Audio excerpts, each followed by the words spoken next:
El viajero Rudolf Fentz. La leyenda es que, en Nueva York en 1950, un hombre vestido con ropas del siglo XIX fue atropellado por un coche y murió.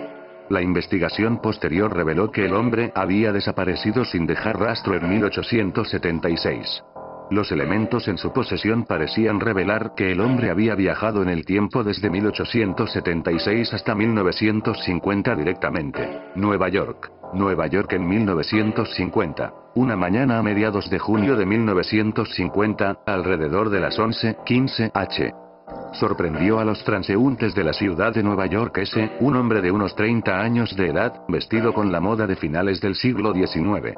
Nadie vio cómo llegó allí, estaba desorientado y confundido, de pie en medio de una intersección, cuando de repente fue golpeado por un taxi y fatalmente herido, antes de que las personas fueran capaces de intervenir. Los funcionarios de la morgue buscaron en su cuerpo y encontraron los siguientes elementos en los bolsillos.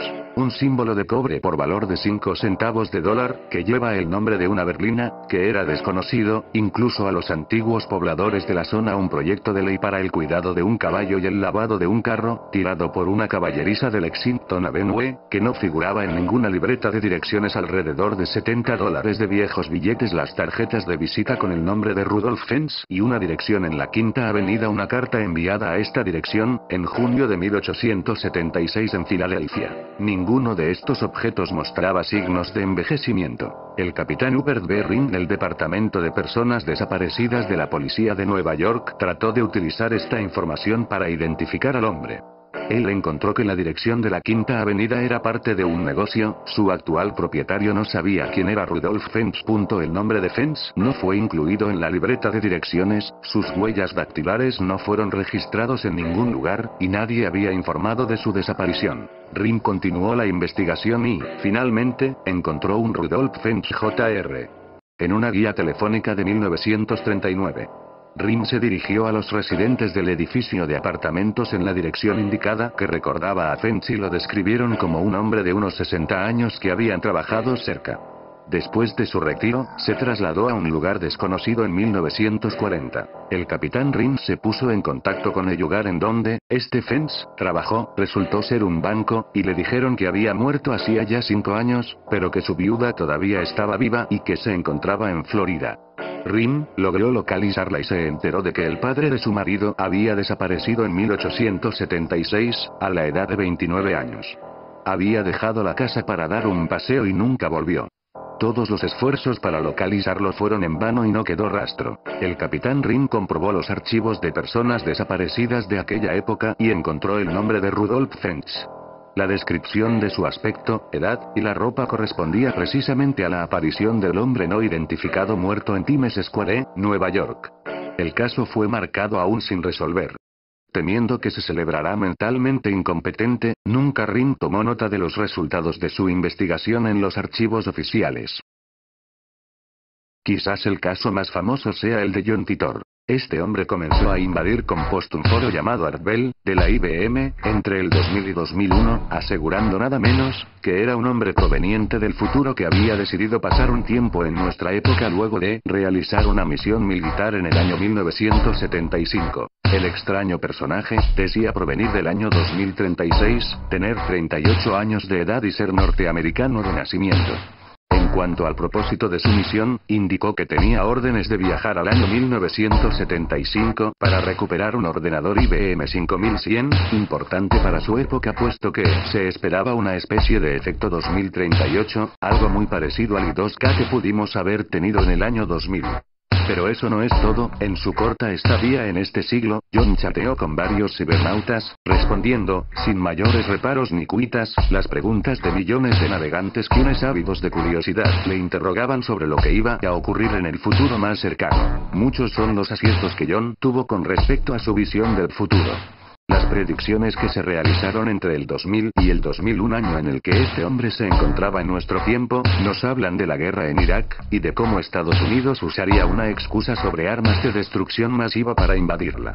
Asimismo, Titor acertó cuando dijo que la llamada enfermedad de las vacas locas llegaría a Estados Unidos, y también que habría un nuevo descubrimiento acerca de los agujeros negros, hecho que sería el inicio para la posibilidad de que el hombre pueda viajar a través del espacio. Efectivamente, la noticia de aquel descubrimiento se produjo un año después de que Titor la diera. No obstante, Titor también tuvo tremendas patinadas. Por ejemplo, pronosticó que en el 2004, Estados Unidos viviría una terrible guerra civil que lo devastaría internamente, tanto que cambiaría la forma de ver al mundo en los propios norteamericanos. No obstante, como se puede apreciar, esto no ha ocurrido. Un dato más que resulta curioso es que, siendo un hombre del futuro y habiendo descrito la guerra de Irak, queda aún la pregunta de por qué no dijo nada sobre los atentados del 11 de septiembre. ¿Acaso este hecho no tiene importancia en el 2036?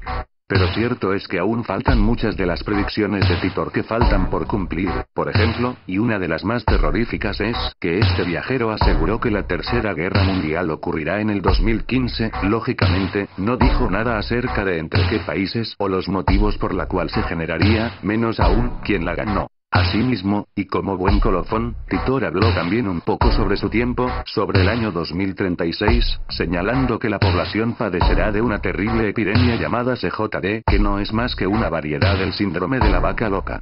Esta enfermedad, así como el SIDA de nuestros tiempos, causará grandes pérdidas humanas y no contará con una cura ni tratamientos posibles. Aunque parezca increíble, los seguidores de este llamado crononauta aseguran que Titor tiene pruebas más que suficientes para argumentar su historia. Una de ellas, las de más fuerza, son las fotografías de la nave que el propio Titor mostró a su legión, y que dejó a más de uno con la boca abierta, puesto que no parecía ser nada extraordinario, y más que una nave de Star Trek, parecía más bien la cabina del Toyota como la del abuelo.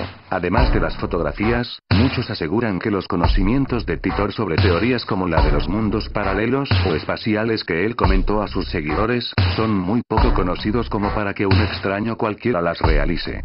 Eso sí, Titor no quiso referirse al funcionamiento de su vehículo puesto que, como él mismo dijo, no era un ingeniero sino un simple militar. No obstante, todo esto conjeturó una serie de preguntas importantes de realizar, como por ejemplo, aquellas que se cuestionaban que si era verdad que John Titor venía del futuro, es decir del 2036, y tenía 38 años de edad. Bastaría con observar las partidas de nacimiento actuales para ver si en verdad se trata de una persona real. Cuando Titor anunció su partida a su mundo, en la primavera del 2001, millones de fans ya lo conocían y ya creían en él.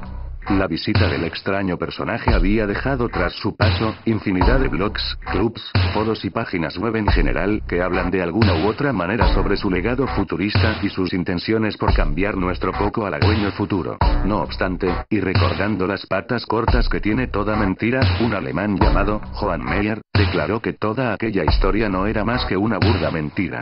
El 27 de marzo de 2007, confesó que él era el autor de una novela de ficción en 1986, cuyo título original se llamaba T1, Thor, Cronología y los cuatro engranes del tiempo. Al parecer, el escritor había perdido una de las copias del original en una casa de verano en California, siendo encontrado posteriormente por el norteamericano John Adams, quien sería luego John Titor.